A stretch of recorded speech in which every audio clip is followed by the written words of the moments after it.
بسم اللہ الرحمن الرحیم۔ محترم عزت مآب اور میرے استاد محترم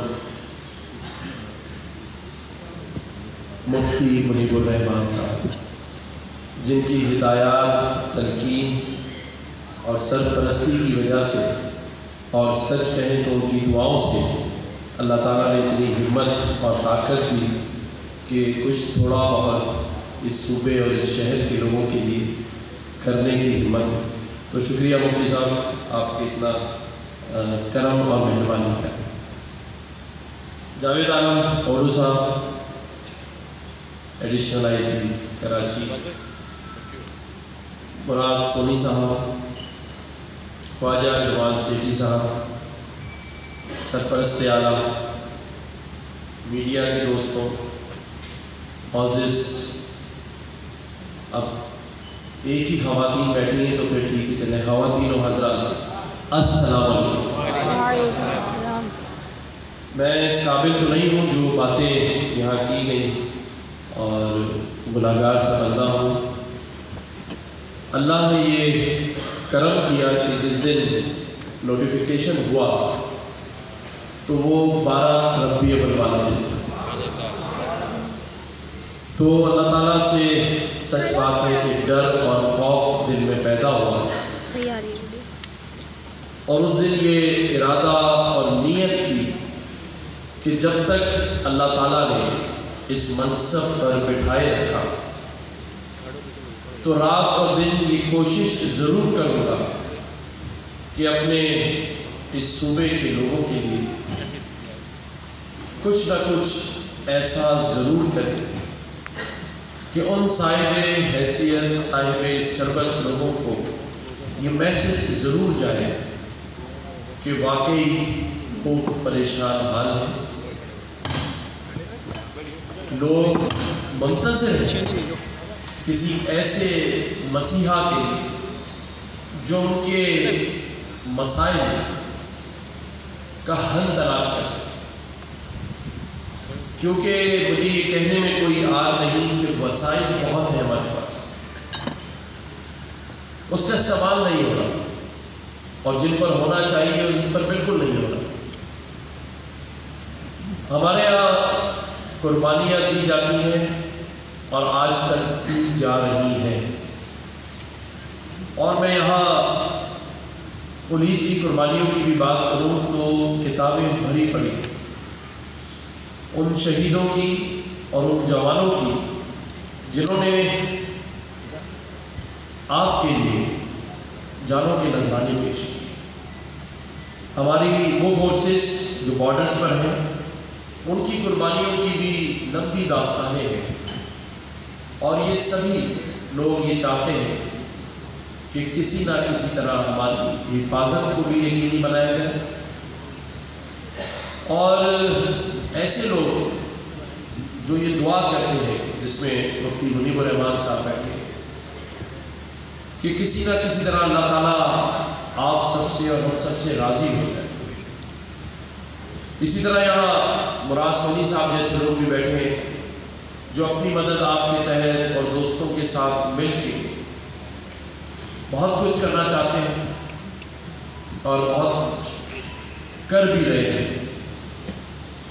میرا سوال یہ ہے کہ 75 سال سے اور آج تک سبھی کوشش کر رہے ہیں، تو پھر یہ میرا وطن پاکستان، میرا صوبہ اور میرا یہ شہر ترقی کیوں نہیں کرتا؟ نہ دعاؤں کی کمی ہے، نہ قربانیوں کی کمی ہے، نہ ٹیلنٹ کی کمی ہے۔ میرا یہ نوجوان، میرا یہ بھائی، میرا یہ بزرگ جو یہاں بیٹھا ہے، سبھی تو چاہتے ہیں پاکستان کو پھلتا پھولتا اچھا صحت مند دیکھنا، کہ میرے فورسز کے پولیس کی جوان بیٹھے ہیں، آفیسرز بیٹھے ہیں، سبھی اپنی اپنی خدمات پیش کرنے کو تیار ہیں۔ تو پھر سوال یہی آتا ہے کہ کیوں ہم ترقی نہیں کرتے؟ کیوں پاکستان 1 اور 2 بلین ڈالر کے لیے دنیا کے سامنے بھیک مانگ رہا ہے؟ کہاں سے ہم فخر سے سر بلند کریں؟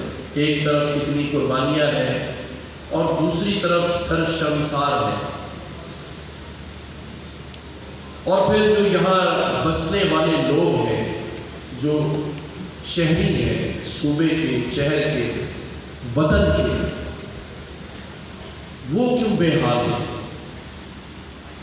کیوں روٹی کپڑا مکان کا نعرہ دے کر بجلی پانی اور گیس بھی چاہیے؟ کیوں 1 کروڑ نوکریوں اور 50 لاکھ گھروں کا وعدہ کر کے چھت چاہیے؟ آج کیوں میرے شہر کا مڈل کلاس بندہ غریب سے غریب ہوتا چلا گیا اور ایک ایلیٹ کلاس امیر سے امیر تک ہوتی جا رہی؟ اس لیے کہ شعور جو دینا تھا آپ کو،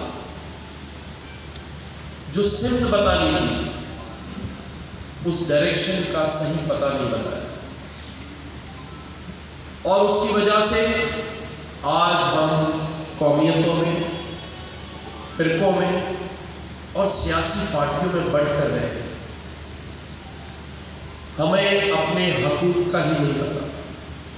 ہم تو بس صرف لڑے چلے جا رہے ہیں. ہم صرف ایک دوسرے کو ٹھیک کیے جا رہے ہیں.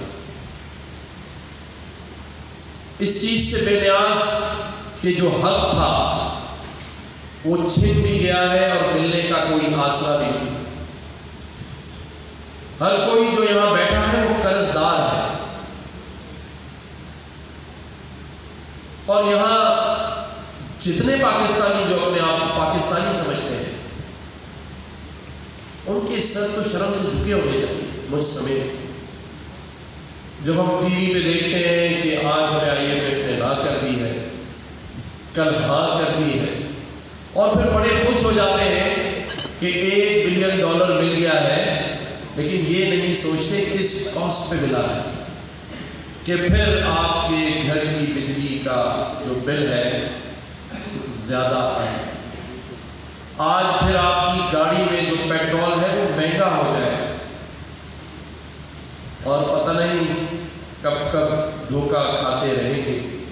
جس پر کسی شاعر نے خوب کہا کہ ایک عمر سے فریب سفر کھا رہے ہیں ہم، ایک عمر سے فریب سفر کھا رہے ہیں ہم، معلوم ہی نہیں کہ کہاں جا رہے ہیں.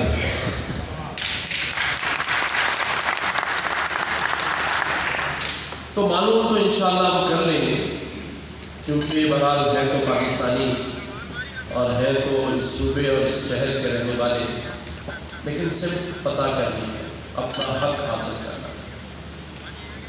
اور حق اتنی آسانی سے نہیں ملتے. حق کے لیے جدوجہد کرنی پڑے گی، ایک دوسرے کو ٹھیک کرنا بند کرنا پڑے گا، اور آگے بڑھنے کے لیے کسی سمت طرف چلنا ہوگا. اور یہ ہو سکتا ہے، یہ بالکل ہو سکتا ہے. اور اسی لیے کسی شاعر نے خوب کہا کہ جب اپنا قافلہ عزم و یقین سے نکلے گا، جب اپنا قافلہ عزم و یقین سے نکلے گا، جہاں سے چاہیں گے رستہ وہیں سے نکلے گا. اب یہ آپ پر ہے کہ کیسے راستہ نکالنا. میں نے تو گورنر ہاؤس میں بیٹھ کر یہ کوشش کی، اور اللہ تعالیٰ نے ساتھ بھی دیا. جب ماہ رمضان آیا تو آپ سبھی نے دیکھا مفتی منیب الرحمان صاحب کو تشریف بھی لائے تھے بیان کے لیے کہ روزانہ ہی 10,000 12,000 اور پھر پورے ماہ رمضان میں 3 لاکھ سے زائد لوگوں نے افطار و ڈنر کیا. اور پھر یہ سوچ پیروں پر کیسے کھڑا کریں تو دیکھا کہ دنیا میں دور جب IT کا ہے اور ان کورسز کا ہے جو کہ نہیں کروائے جا رہے اس شہر اور اس صوبے اور اس پاکستان میں، artificial intelligence, web 3، web 4، blockchain. تو جو ایک کورس $3,000 میں ہو رہا تھا 9 لاکھ روپے میں اسے یقینی بنایا کہ گورنر ہاؤس کے اندر ایئر کنڈیشن مارکی میں بیٹھ کر پورے سال فری کرایا جائے.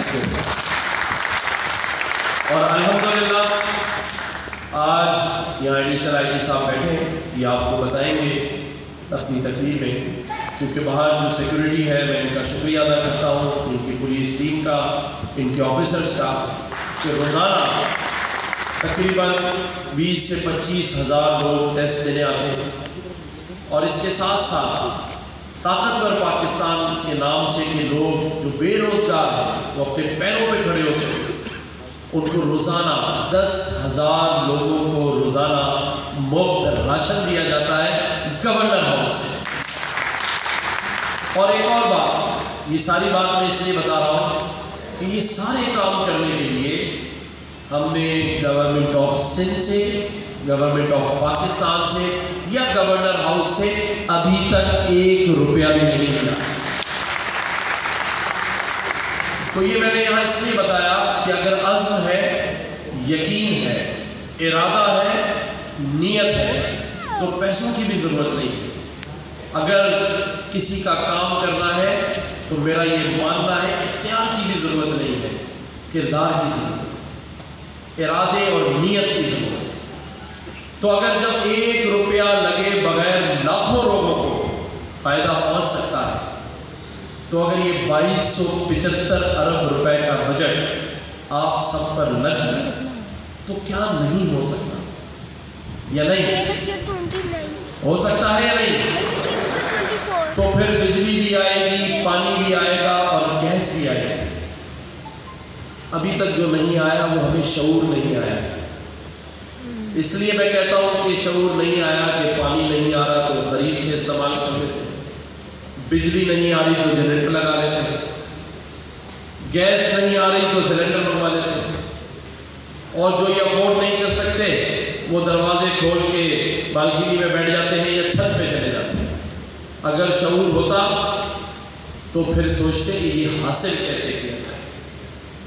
تو ہمیں حاصل کرنا ہے اور ہو سکتا ہے. اور یہ ایسے نہیں ہے کہ جو شہر, جو یہ صوبہ, جو معاشی ہب ہے پاکستان کا,